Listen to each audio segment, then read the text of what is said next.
Okay. So I actually wanted to start today by saying a couple of things about Module 3 session, and then we'll go to your question. For those of you who listened to the session, you may wonder why I was so strict with the implementation of the dialogue tool. And I just want to spend a minute or two talking about that. So I was very strict because this is a couple that have been at war, as they said, for a very long time.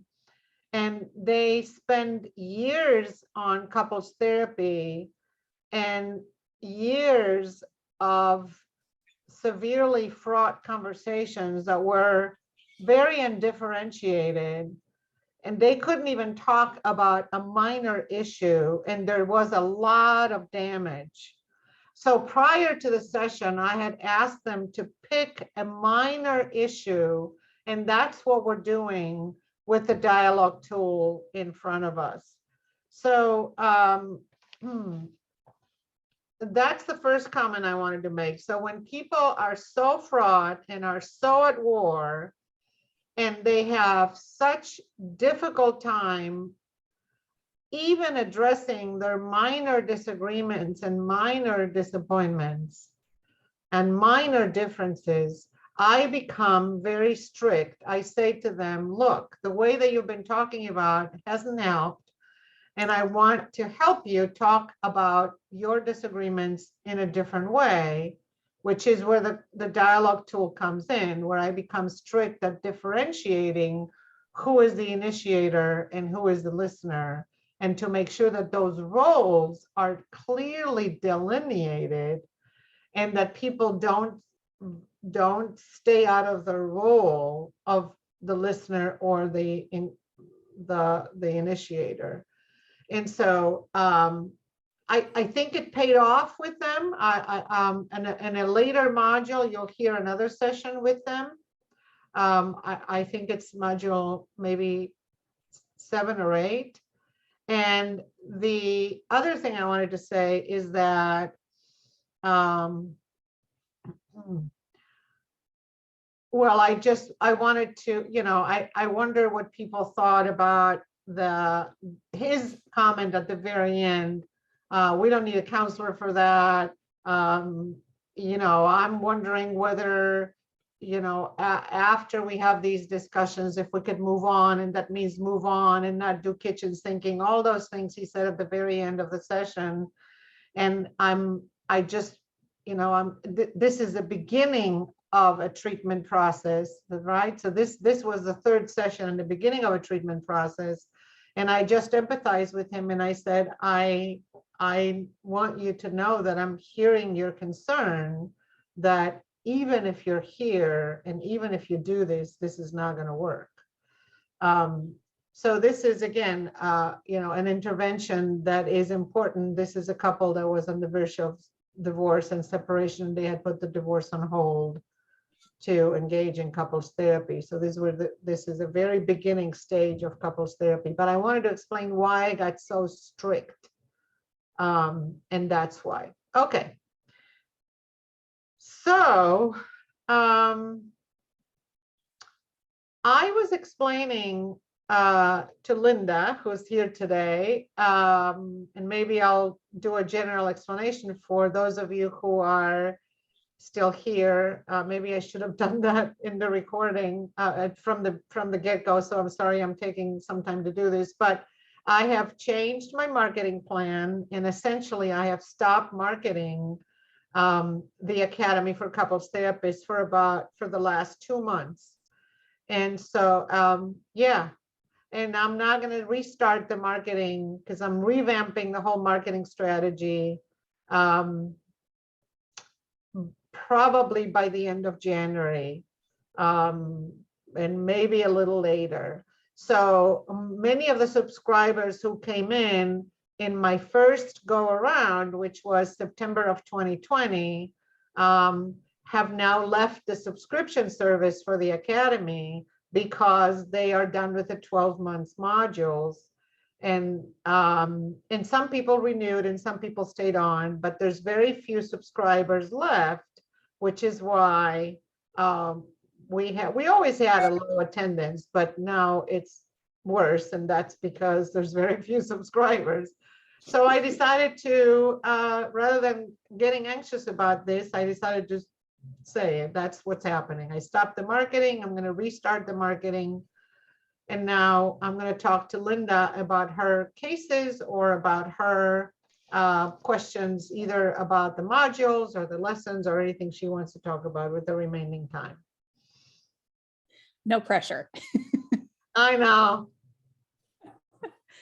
Well, I do have, there's a question that flashed across my mind. It was a few times ago, and it was, I'm not remembering which specific module, but it was a conflictual couple. And I remember early on, as you were talking to them, you had asked if there had been any like physical assaults. I think they were talking about like slamming doors or leaving the house. And I was just curious how you assess that. If they're, when they are conflictual, is there a point that it's too much, and they need to do individual first, or, where is kind of the line with physical interaction with each other? Yeah, that's a really good question. I don't think I have addressed that in the way that I'm going to in these, what I'm now calling the interactive masterclass. I don't know if you noticed that I changed the name. And again, these are all things that come from the top of my head because I haven't prepared for this conversation, right? But I want to tell you a few things about that because it's a very important topic. So your question specifically is, how do I assess domestic violence? Yeah, and I know some therapists would say we can't do therapy with that until, maybe you've done some anger management or some other intervention, before trying to address couple issues. So I'm just curious how you see it and how you handle it. Right. So there is a big controversy in the field. I know exactly what you're talking about. And some therapists will say exactly what you're saying, that you can't see them together in the room. So here's what I think. I think that there are different kinds of domestic violence. They're not all the same. And I disagree with people who think they're all the same or who treat them all the same. And so that's where the assessment comes in. So that's the first thing I want to say. They're not all the same. The other thing is that research shows that 80% of episodes, now this is going to sound crazy, 80% are started by the female partner. Now, the other thing that research shows is that obviously the male partners, and this is in domestic violence in heterosexual couples, which is by no means the only kind of domestic violence that exists. But whether it's two gay men or a man and a woman, that means that the men usually are stronger, and there's more danger because the men tend to be stronger. But what that means is that the escalation of violence is systemic reciprocal escalation. Okay. And that what needs to be assessed is precisely that. To what extent is this a unilateral or a reciprocal escalation of violence? Okay. So what you want to do is find out, so what do you do? And then what do you do? And then what do you do? And then what do you do? Okay. And So in addition, so that's just the idea about the systemic reciprocity of domestic violence.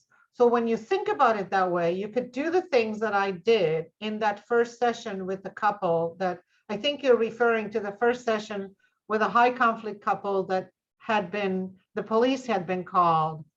Yeah. Right. So, and what I did in that session is assess whether or not they felt safe in talking about this in front of the other. And sometimes you can feel it in the room. So nowadays I'm asking, before knowing if I can put two people in the room, I ask each person, because I'm doing online counseling now, exclusively, I send a questionnaire before the first session to make sure it's okay to put them in the same room. If somebody says, in one of my questions is, do you feel safe in bringing up concerns in front of your partner? Okay. Most people will tell you, I'm not feeling emotionally safe, but I feel physically safe. And when they say that, then you know you can put them in the same room. Okay. Now, that doesn't mean you don't further assess whether or not that's true. You get it by vibes, you get it by, the way that they're reacting. If you suspect that the other thing is, you could ask that directly prior to the first session if you want even more reassurance. I don't do that, but you could do like a 5-question questionnaire prior to the session. Do you feel safe in bringing up concerns? Have there been episodes of physical violence between the two of you in the course of your relationship? And if they say yes, then you don't put them in the room together. You ask them each to log on from different devices. Or you ask to see one of them individually so that you can make the assessment about the reciprocity of the interactional patterns. Okay. So those are some choices that you can implement beforehand, right? So part of what I want to know, because the statistics are so staggering in favor of this being a reciprocal escalating issue, I am not likely in my practice to see the other kind of domestic violence, which is a domestic violence based on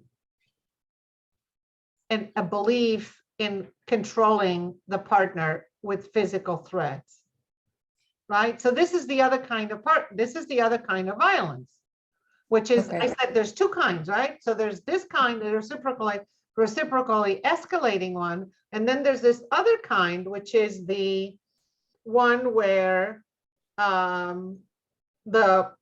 usually the male partner, although sometimes it's a female partner too, but usually the male partner will say, this is what I do when we have fights, I do it.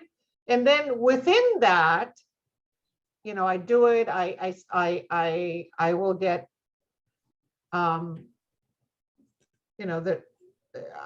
think that's the way to get what I want, or I think that's the way it needs to be. That's one way that people respond to the escalation of violence. The other, or to the violence, and the other thing people respond, which is the one I'm interested in, is, yes, we've had some episodes. I'm very ashamed of it. This is a terrible thing I do. I don't want to do this anymore. This is not right. So this is what you're assessing for. You're assessing for the way they feel or the way they think about the escalation of violence. So back to in my practice, I'm not likely to see somebody who's using physical power and control to subdue a partner. I'm not likely to see that. I used to do that in my practice when I worked in community mental health, when I worked in family counseling organizations, but I haven't seen that kind of violence in my private practice. You mean in terms of couples that are coming and who is showing up? It's not present. Couples who are showing up where the reason for the violence is that he has sent her to the hospital 3 times, Okay. right? I don't see that in my practice. But if you think you might, then you have to do some things like I was talking earlier about preventing from putting them together in the same room when you see them for the first time, Okay. right? Yeah. Because I those feel are like those are the people who will be against couples counseling. Those are the people who will be against. So those are the people that you need to separate, and you need to say couples counseling is not a good idea if you don't feel safe because you're afraid of what's going to happen after you talk, right? Mhm. You do need to be really worried about how safe are you going to be after the session if you start saying what's going on. Mhm. And if the answer is not safe at all, then you don't put them in the room together. Then couples counseling is not indicated, and couples counseling is not a good way of starting the process. Okay. Okay, but I was going to say, I feel like with the training I've gotten, it's very much slanted towards the power and control and violence end of things. And I know there's kind of the belief that I forget that kind of what it's called, but it's like there's the more abusive partner, but then the other partner initiates the conflict to kind of get it over with. And so I feel like I have this very big picture that is kind of what's coming in, and haven't had that. So I don't know if I'm like misinterpreting when people are saying they're conflictual and like thinking, oh, that's the person that's kind of being the controlling person. Anyway, just thought I would mention that. right now, I want to hear more about what you're saying so I can speak to it. So tell me a little more so I understand a little bit better. What's an example of what you're saying? So I would say like a couple that has come in maybe twice, and I've seen each of them individually, and kind of as the woman is presenting it, it's that the male is the person that's doing a lot of controlling, and it's very problematic, and not physical abuse, but definitely verbal type of thing. And then he comes in and kind of gives me his side. But kind of my initial take is that he's the person that's doing the controlling behavior and she's more of the victim. And his side is what? But in session with me, when we were alone, she says, I do my part, but it's kind of after he initiates things and I, really start to yell and really engage. But I'm kind of left feeling like he's the bigger portion of the problem. Right. Um, I see what you're saying. That makes it much more clear. I get it. Thank you so much. Sure. Right. So, okay. So that's a little bit of a different issue than the domestic violence issue. Let me finish up with the domestic violence assessment, and then I'll address that. So some things you could do is what I did in that first session with that couple where they reported that they had escalating fights. One thing I would want to know is, does alcohol make it worse? Okay. And another thing I want to know is, like I think I already mentioned it, exactly I want to hear the escalating sequence. Okay. This is actually going to get us to your question now, because it's an important piece of the assessment. Who Okay. does what and when? And and then what happens? And then what happens? And then what happens? So take the last fight and then parse it out and talk about who did what. Because what you need to know is who did what, because that's going to give you the beginning of the individual change goals. Okay. But the next question that I ask, and this I actually ask of any couple, but I ask this even more when there are episodes of either verbal abuse or physical violence, whether it's throwing or kicking or slamming doors. You know, there's a variation. It's not the same thing, a kick, a slamming of a door. I mean, that's the other thing you need to really know what happens. It's not the same to slam a door than to throw a flower vase across the room. It's not the same to kick a table than to punch someone in the face or in the stomach. So you really need to know what they're doing. And right. And don't feel shy about that. Let me ask you some questions. I need, you know, if you worry about it, you say, you know, I need to know this so that I know where we stand, so I know how I can help you. I need to know what's going on. Is it okay? I'm going to ask each of you. I'm going to talk to each of you individually so that you can each give me your version of what's happening. Okay. And then I say, I ask 3 questions. But the main one for the DV issue is, do you know how to stop a conversation that's not going well? And invariably, the answer is no. And so what you want is to get each of their individual takes on why that is. So one might say, I try to, but he won't let me. He follows me around the house. Okay. And the other one might say, no.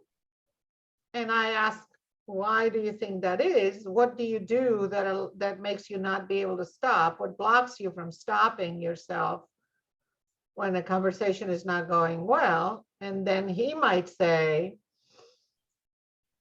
well, she's wrong about everything she says, or he might say, I need to you know, this is what I think is happening to people who can't stop a conversation.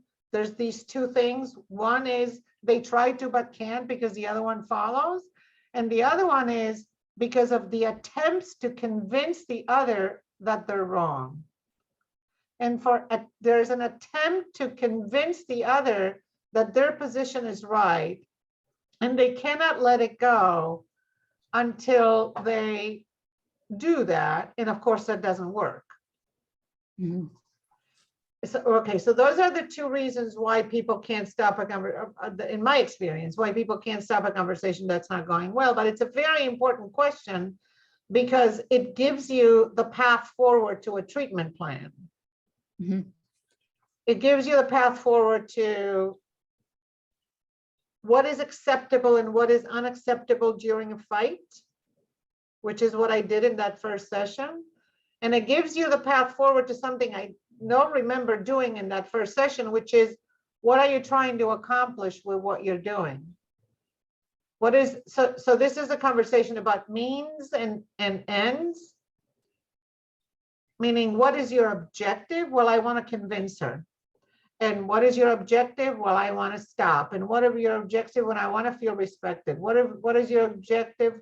You know, the question could be, what is your objective, or what you're trying to get at, or what are you trying to get her to do or him to do? And so you're trying to get to the ends, to the objective, to their end result. And then you go on to talk about, and how are you trying to get there, which will address the behavior.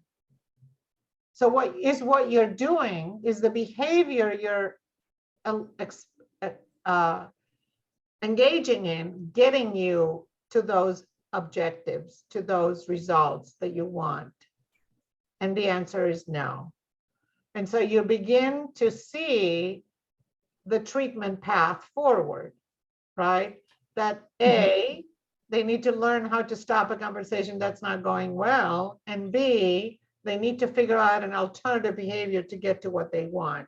So I always praise what they want, because even in the most fraught cases, what they want is always subject to praise and empathy. Oh, you want respect. You want to be heard. You want to be listened to. You want, right? So do you see what I'm getting at? That the end, the objective, the end result is always subject, can be subject to praise. What you want makes sense. What's happening is that that the way you're going about it is giving you exactly the opposite of what you want. So that's my standard line for anybody, but for TV, it's even more important. So,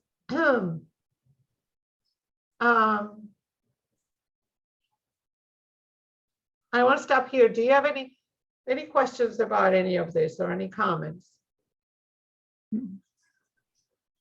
before I move on to the question that you asked about that you have? So let me say right off the bat that I have a systemic view of couples interactions. Mm-hmm.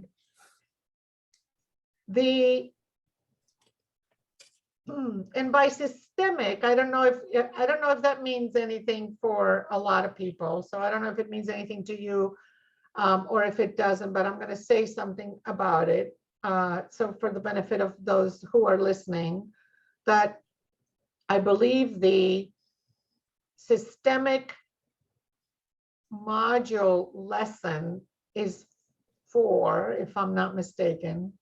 So I believe, I mean, it's either 4 or 5. So in module 4 or module 5, you're going to get the explanation of the systemic framework. What does it mean to think systemically?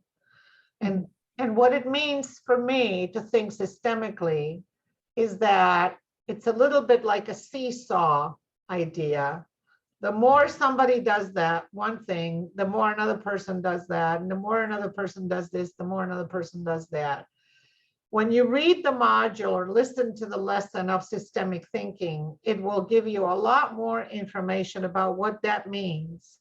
But right now, I want to say that when I think systemically, I'm always thinking that people play a role in a relationship, and the role that people play is in response to the role that the other one plays. So, because the other thing that systemic thinking does is that helps you understand that behavior A is a result of behavior B, which is a result of behavior A, which is a result of behavior B, and so on. That you never know who starts it. And you also never know, who's to blame. And if you think about blaming one or the other, you're not going to go very far at interrupting the negative interactional cycle.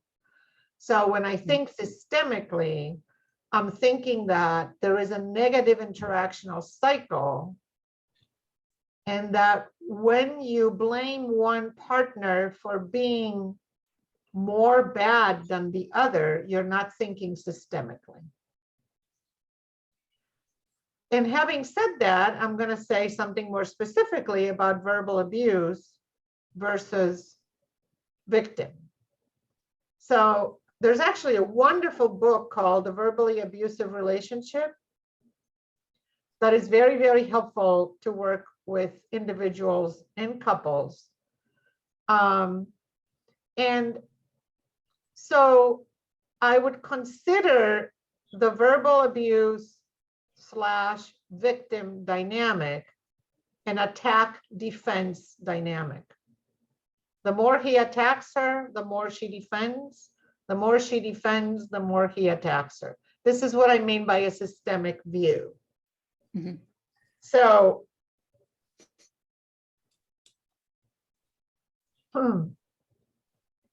and you can apply some of the principles I've been talking about. Teach them how to stop a conversation that's not going well because they get into lower brain. When you're in lower brain and emotionally flooded, you're not going to be able to do anything.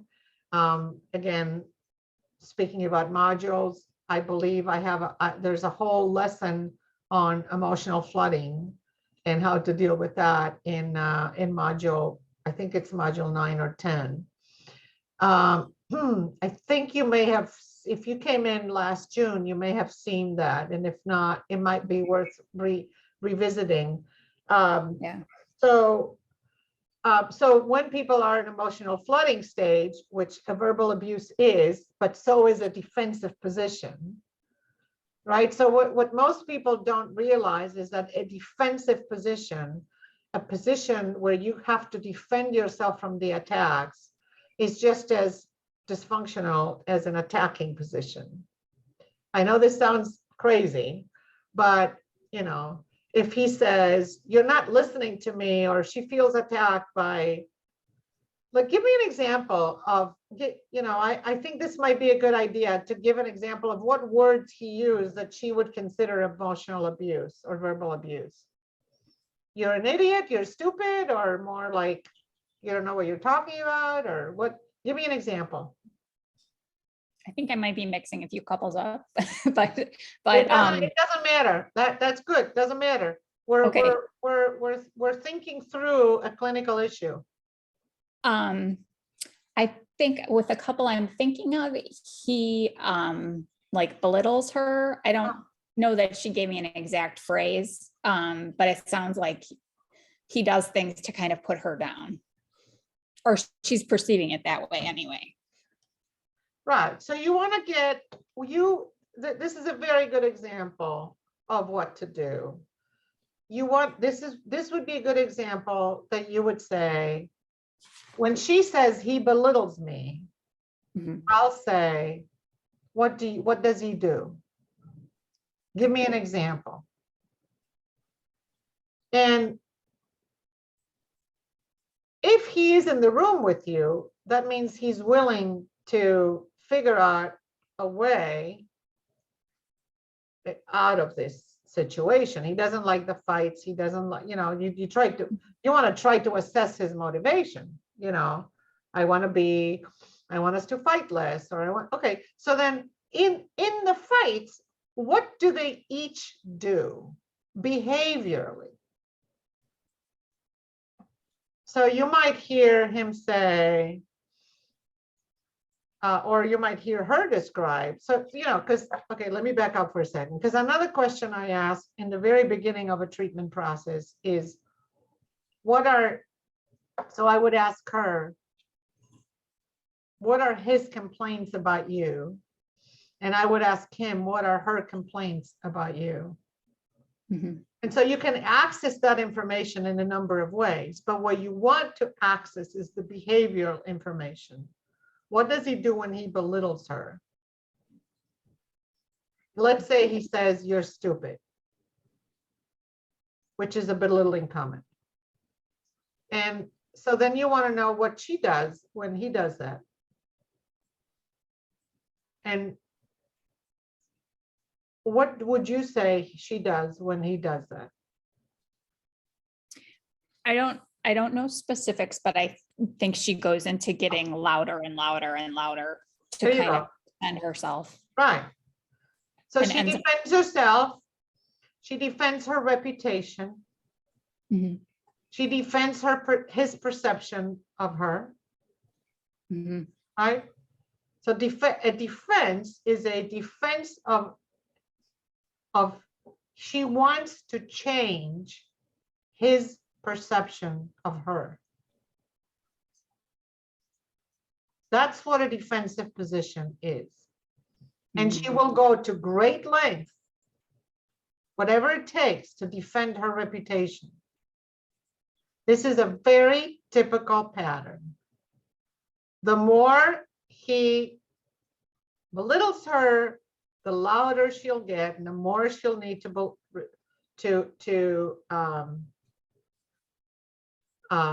defend her reputation. Now you could go a little bit further back and say, so we now know what triggers her, right? What triggers her is his belittling, but that means she's getting triggered. She's getting triggered into becoming louder. She's getting triggered into defending her reputation. She's getting triggered. She gets flooded and she gets triggered. Now, what triggers him? What did she do that triggers him? And that's a good question to ask him. If you're not too biased against one or the other, you'll be able to understand the ways in which they both get triggered by the interactional pattern. Mhm. Right? So what he might say, she went and spent $2,000 without telling me. Or he might say, you know, who knows what I have no idea. I can tell you what some of the things I heard in my decades of practice are, but he might say, you know, she spends, or she doesn't want to have sex with me, or she went out drinking and came back at 4 a.m. or she was with another guy after work for 3 hours at a bar. You know, who knows what he might say. Mhm. So again, you once you assess what triggers them, then you'll have a much better picture of the behaviors they engage in when they get triggered. And you'll have a much better picture of understanding that this would be a time to not talk. Okay. Because when they're talking, they're not, it's not going to go well because they're both Mhm. flooded. So I don't, and I do want to hear, well, I wish I could hear other people's reflection on the idea that becoming defensive is just as negative for an interactional pattern as becoming verbally abusive. So, but I want to, so if, let's say you don't believe that, which is fine, right? I do, but let's say you don't believe that. Let's say that I can't talk you into believing that, and you still think verbal abuse is worse than defensiveness. That would be fine. What you can do, though, with that is to say to the couple, you hurt each other, but in different ways. And I'd like to help you understand the ways in which you hurt your partner. I want you to understand it, and I want you to be accountable for it and responsible for your own ways of hurting your partner. So you might say, well, spending $2,000 on a purse without checking with my husband is not as bad as him saying you're an idiot. And you may be right about that. But if you think about it being different, right? So the couple is trying to, the reason why they fight is because, in addition to the reasons I said earlier, is because they can't find a way to cooperate and collaborate when they have differences, disappointments, and disagreements. So they turn into bullying or defensiveness, right? So it's a way of controlling the other partner. So the bully, the verbally abuser might do this by trying to control the other partner. You're not wrong about that. But can you help him see, again, what he wants to accomplish, what he wants to get, and how he's going about it? And can he name what he does, and does he want to change that? That's the work in the early part of the treatment. And in my experience, many of the abuse defense pattern or attack defense pattern, both of them are very motivated to change. Mhm. He's motivated to look into what he does and how the effect that has on her. And she's willing, that's harder. In my experience, it's easier to work with a verbal abuser than with a victim. It's Okay. amazing. It's amazing because the victim feels righteous in her victim position. So it is harder for me to convince that when he belittles her, she needs to change the way she responds to him, as opposed to continuing to try to change his perception of her. It is much easier for me to work with the abuser to stop the verbal abuse than it is for me to convince the defense one or the victim or the one who feels like a victim to stop what she's doing if it's a heterosexual couple. Yeah, I feel like, so my background is in family systems. So the systemic idea fits a lot with kind of my mindset. And I just have realized as I'm like, I'll have one person come in and talk to them and kind of, you get one picture. And then when the other person comes in, it's like, oh, well, maybe, it's, there's reciprocity, like you're saying. And so I just have been thinking about how more so with like control and power, the dynamic in an abusive relationship, whether it's physical or verbal, tends to be presented as kind of almost a linear thing. And it's not seen in this systemic way. Right. So thanks. So let me just say a little more about my experience. So I already mentioned that in my experience, it's harder to move the victim out of her position than it is to move the abuser out of his or her position. So I've seen both in same-sex couples, whether it's 2 women or 2 men, with a very similar dynamic. And again, it's harder to move the victim position out of the position so I want to talk about a little bit about a couple more interventions that I do in order to move that person out of the victim position.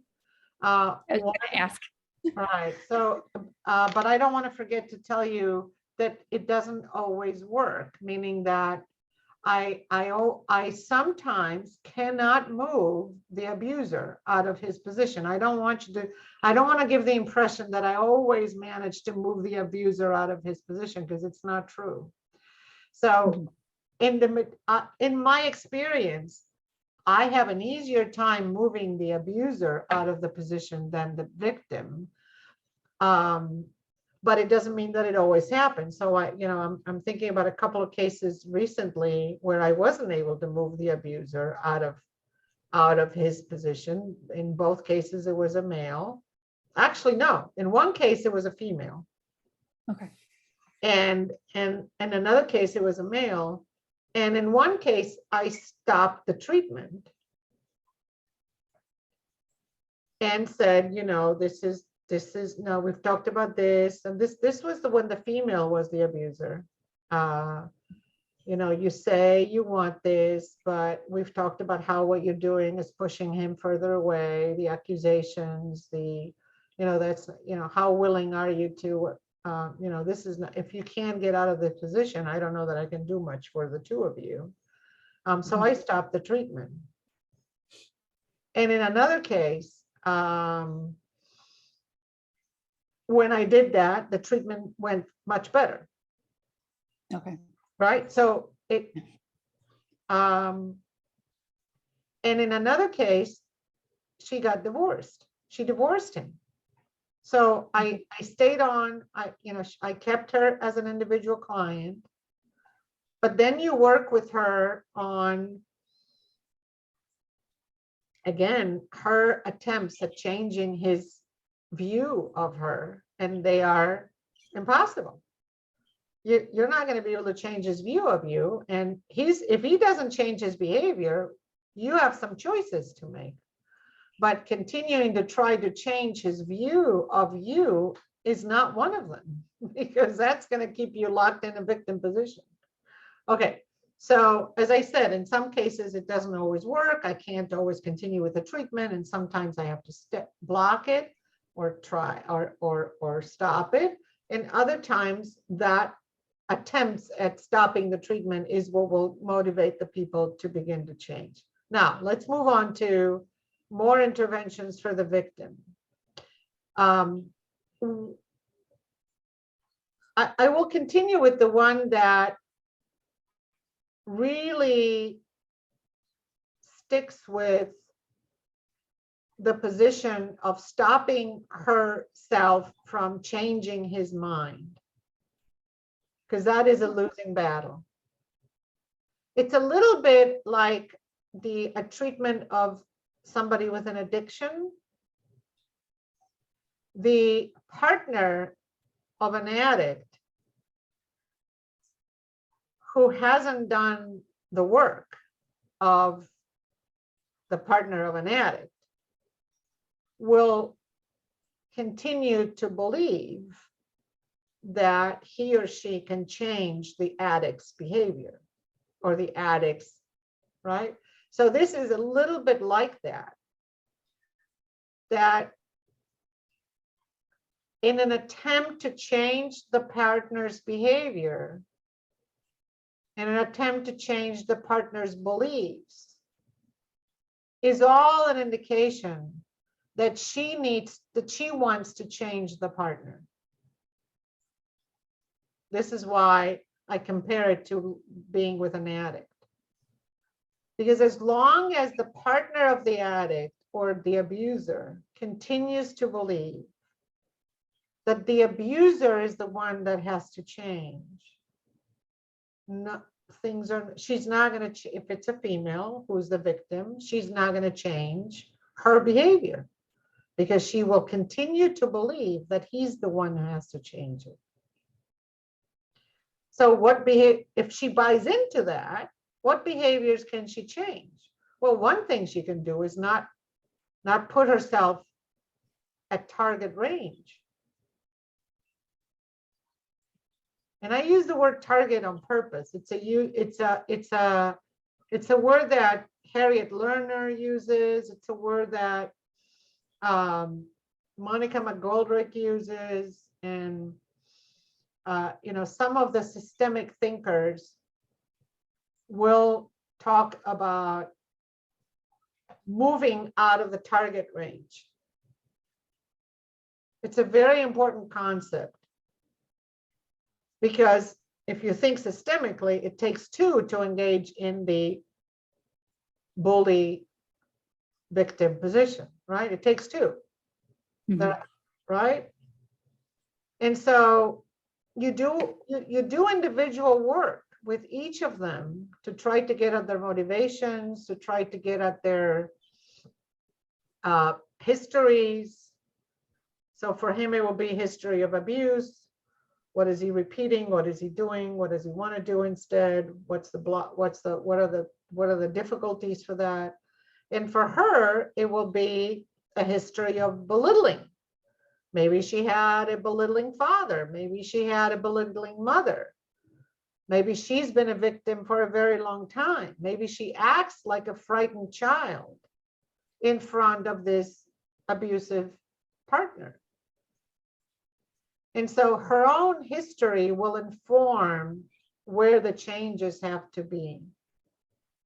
So that very often what triggers her is an old trigger, right? So you want to understand the current triggers, like I said, and then you want to understand the history of the trigger. And she might say, nobody treats me like that. And that may be true. So then the issue is different. Then the interventions may be different. But in my experience, the majority of the victims are repeating a historical dynamic.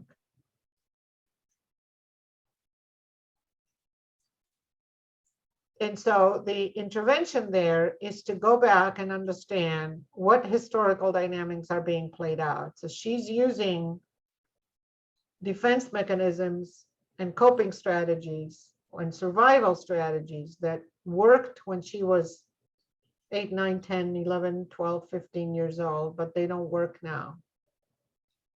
So the painful growth and development for her will be about understanding that she's a grown-up, that she doesn't have to be the target, and that she gets to control when she wants to receive the bullets. If you don't want to use that word, don't use it. I don't know why I use the word. She doesn't want to receive the jabs, right? she can control when she does and doesn't receive them by either staying on target or leaving the target scene. Any questions or comments about what I'm saying in terms of interventions for the victim? Does this help? Yes, very much so. Okay. It is 12 o'clock. Do you have another question or another comment, or you want to keep going, or should we stop? I'd say to keep going, if you Okay. have a few more minutes. Sure, of course, we got 15 more. Okay.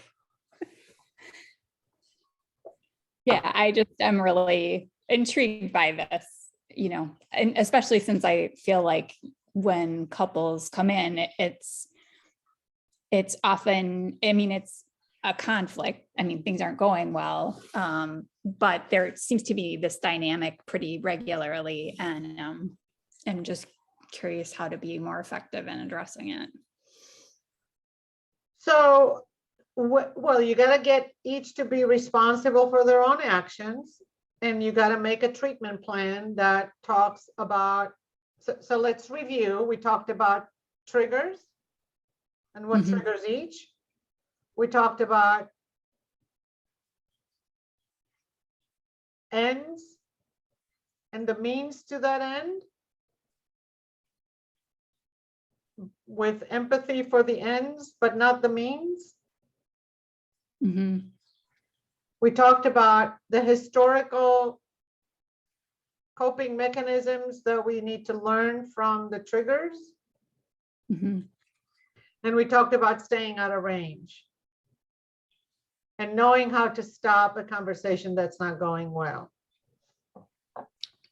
So those are all the things we talked about. Now, that's not addressing, well, then how do we deal with disappointments and disagreements and differences, right? We didn't do that yet. So what I say to people is but this is the first order of business, not so much the historical. The historical comes a little later, but the triggering interactional pattern is that has to be done very early. The means and the ends has to be done early. The stopping the conversation that's not going well has to be done early. So let's talk a bit more about that. Most people will say, yes, I do. But some people might say, sorry, not most, but some people might say, yeah, I do know how to stop a conversation that's not going well. Let's say she says that. Or let's say he says that. Let's say he says, yes, I leave the room. I don't want to talk more. This is not going to go well. I leave the room. And I say, I know this from my own experience, are you leaving the room warmly because you're saying, this is not going well. I'm very interested in what you're saying, but let's take a break and we'll resume. The answer is no. The guy who does that, never does what I just described. He leaves the room, shuts the door, says, I don't want to talk about this anymore, doesn't address it again, and doesn't come back to it. And that leaves her reeling because he's done, and she never knows when he's going to bring it up again, and he doesn't. Mm-hmm. So you got to teach him how to withdraw, but not disconnect. Withdraw warmly and nicely and kindly, but not disconnect. Because the other thing is let's say when he does that, he disconnects for, it ruins the evening, it ruins the weekend, he disconnects for a whole week. So you're setting the stage for how to disconnect in a way that doesn't imply the emotional disconnection. They can disconnect from a conversation, but that doesn't mean acknowledging that they're disagreeing and that it's not going well, but that doesn't mean they have to disconnect from each other and that it has to ruin the evening. Yeah, I think the couple I'm talking about, he recently left for several days and, didn't let her know where he was or anything. And they have small kids. So. Right. So talk about being in lower brain. he was in lower brain and didn't recover. So so what I try to teach couples when I mean, that is an extreme situation that he left for several days without telling her where he was. I would call that abusive. Okay. I would call it out. I don't know if you want to call it out individually or together. Okay. But if you have a family and you have little kids and you leave the house and don't tell her where you're at, I would so that's why I'm saying that reading that book, The Verbally Abusive Relationship, is helpful, because silent treatment is a form of abuse. Okay. And so I would characterize it as that. Okay. But I would empathize again with his motivation, with what happened to him, with how flooded he got, with how hurt he got. I mean, I would totally empathize with him on what happened to him and what triggered him. But I would be making each of them responsible for their own actions. And I would make him responsible for that action and accountable for that action. Okay.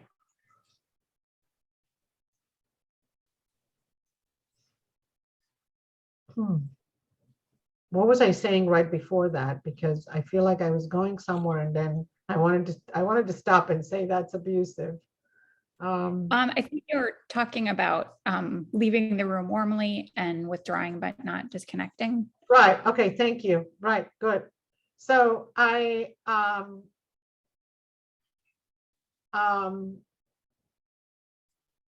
think that a big part of what I try to do is get the one who wants to stop the conversation to say what I just said. This is not going well. We're not getting anywhere. Whatever is happening, we're repeating ourselves. I'm not getting my point across. I'm interested in what you have to say, but I want to take a break. And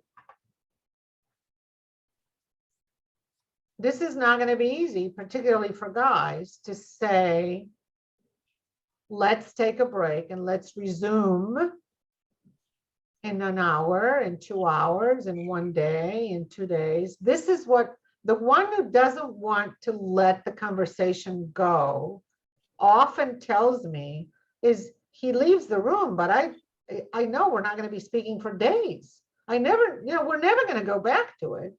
And this is one of the other questions I say when I not only ask, do you know how to stop a conversation that's not going well? I also ask, do you ever have a second one that goes better? And so if the answer is no, then you know that the intervention has to be, okay, then come and have a session with me so you can have it. So you want to get them in the habit of having a second one that goes a little better. And Okay. we could talk about the tools that I use, like the dialogue tool that's in module 3. You have that in your toolbox. It's the dialogue tool where you get them each to take turns getting their point across without the other one counterattacking, defending, or so you make them take turns being the initiator and the listener. I think you can look at that form and see. But prior to that, they have to buy into the idea that stopping a conversation that's not going well doesn't work, because oftentimes the one keeps following because she doesn't know when he's going to come back. I mean, it could be this is not necessarily gender-based. He follows her around because she disengages, she disconnects, she doesn't want to talk about it, she wants to avoid it, because maybe they're both conflict avoidant and they avoid talking about it. And when they get into it, it doesn't go well. So she disconnects and he starts following her because he doesn't know when they're going to be talking about it again. So what you want is very small steps at stopping a conversation that's not going well, warmly and kindly, having a second conversation that goes better. And if they don't know how to do that, you can teach him. And And that will go a long way into changing that pattern. Okay. Makes sense. Right. There is a tool, and I don't know, we got another 5 minutes, right? There is a tool called, this is the last thing I want to say. You want to get them to acknowledge their ineffective behaviors, which is what I said before in terms of accountability and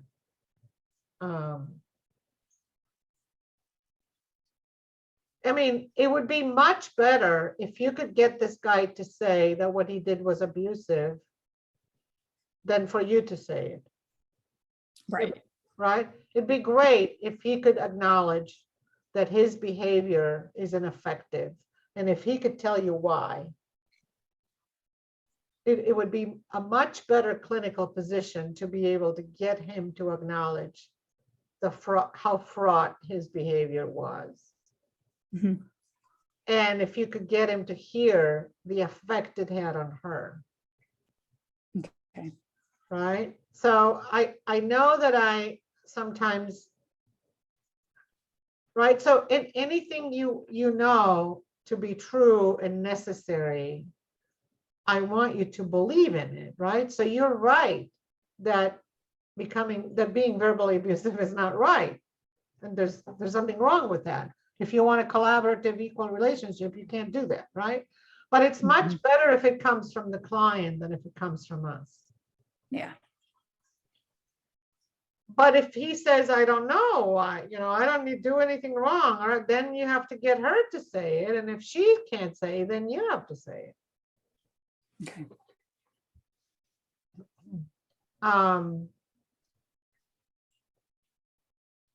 We're starting to say a tool. Right. So thank you for reeling me back. So I think that's a big part of what we can do is help them. And there is a tool in the modules. I mean, let me write it in the email. Where is the feelings that precede ineffective behaviors? Okay. Right. I'm going to send it to you in an email when I send the email with the link to this video. I will send the link to that document in case you don't have access to that module. But there is a tool called feelings that precede ineffective behaviors. This is what I was talking about when I said you need to figure out the triggers for him or her. Mm-hmm. What are their triggers? So they each need to take responsibility for the ways in which they get triggered, for the feelings that trigger them, and for what they do when they get triggered. This is the big part of the initial part of the treatment process. And I have a list of behaviors. I disconnect. Whatever the behavior, there are like 50 of them. There's so many of them. Get them to identify their behaviors, and then get them to, and I have a list of feelings. So what you're going to be able to do, this is, another way of talking about ends and means. So I felt ignored. I felt lonely. I felt whatever, I can't think of it right now, but there's a list of feeling words. And then once they identify the feelings, again, you ask them think about a recent fight. Mm-hmm. Identify your feelings. And then identify the behaviors that you did because of how you felt. And that is the beginning of a treatment goal for him and for her. Right? What is it that they do when they feel the way they feel? That's how you begin to talk about accountability and responsibility and individual treatment goals and unilateral changes. that they each need to make if they want to change this dynamic. Mhm. I find myself, and if you've been working with me for a while, you know that that I do this, but I'm going to repeat it now, and that will be the last thing I say. That when I first meet with a couple, and I did that yesterday. I don't usually do it on the first session, but I did it yesterday in the first session, because when I asked that this was a discernment case and they're coming to figure out if they want to get divorced or not, and there's been so much damage, I can't even begin to describe the amount of damage that there's been in this relationship. And so he started saying, when I said, what got you to where you are today, meaning thinking about whether to divorce or not, he started fumbling and saying, well, we, and I'm like, no. How about, I want to ban the word we. Can you start your sentences with I? I got here because what's happened to me is that, and then I let him talk. But these are severely conflict avoiding people. He cannot say what's happening to him. He cannot self-reveal. And that's why I ban, because my position is they each need to take responsibility for their own actions in the dynamic. So I will very often ban the word we. They have to say I, because that's one way of getting them to take responsibility and accountability for their own actions. But this was the first time I did it in a first session. I usually don't do it in a first session. Okay, you've asked to stop, so we're going to stop. And Thank you so much. I hope this was helpful, and I hope this will be helpful for the people who hear it. Bye-bye. Bye. Thanks a lot. You're welcome. I'm so glad it was helpful. Bye-bye.